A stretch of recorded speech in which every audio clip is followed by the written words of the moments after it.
J'ai eu l'occasion de dire publiquement en Israël, et je le répète ici, afin que vous compreniez comment je peux dire certaines choses sans trembler.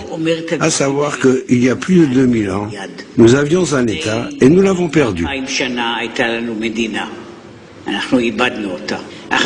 Puis un second État, celui des Asmonéens, et nous l'avons également perdu.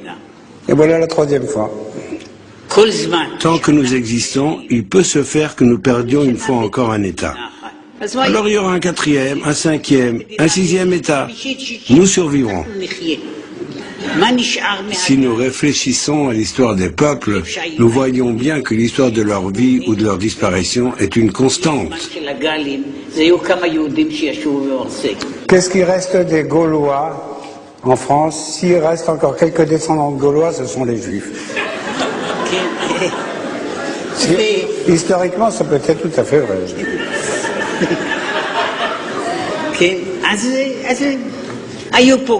Bon, il y avait les Gaulois, puis les Francs et bien d'autres. Ils ont tous disparu. Et nous, en tant que peuple, comme entité, nous continuons d'exister. Qui habite son lieu de résidence actuel, lui ou ses parents ou ses ancêtres, depuis plus de 50 ans, qui lève la main?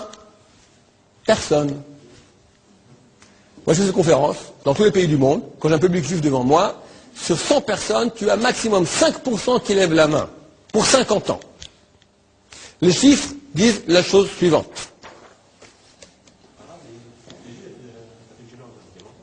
Un moment. En résultat des persécutions incessantes et des expulsions forcées, la plupart des juifs sont de nouveau venus dans leur pays de résidence respectifs.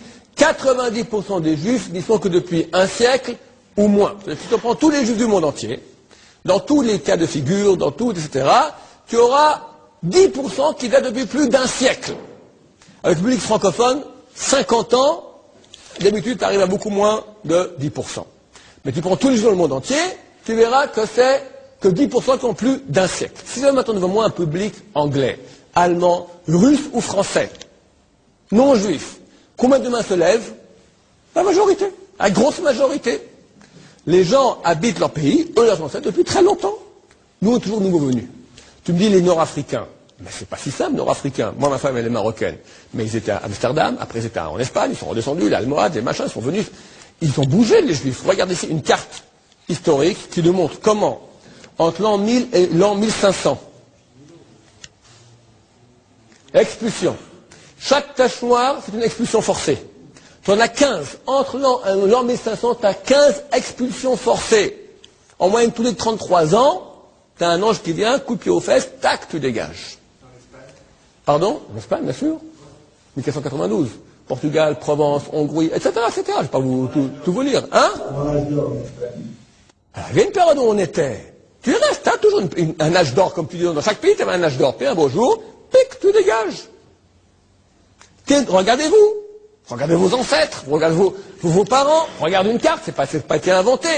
On est nouveau venus. C'est la fameuse parabole du juif errant. Elle n'est pas née comme ça, il n'y a pas de fumée sans feu.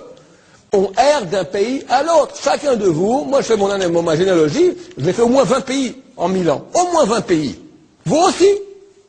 Qui veut dire je suis d'origine de là-bas? Qui est origine de là-bas? Quand je suis là-bas, mais avant t'étais où? Avant t'étais chacun. Il a fait la carte entière.